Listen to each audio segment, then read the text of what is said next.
Madrid Reinier and Miguel Gutierrez stepped up. Real Madrid started their third week of training on Monday, and whilst the physical demands on the players are increasing, Zinedine Zidane was forced to work without Nacho Fernandez, Fede Valverde and Isco.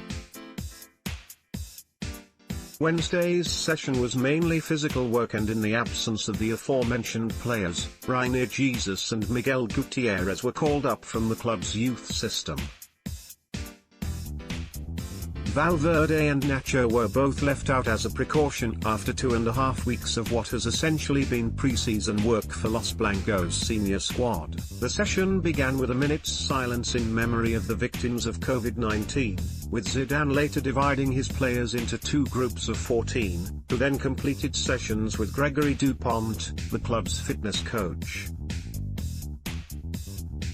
Mariano Diaz was one positive to come out of Wednesday's session, with the former Lyon goalscorer moving forward in his recovery program as he touched the ball for the first time since Los Blancos returned to Valdebebas.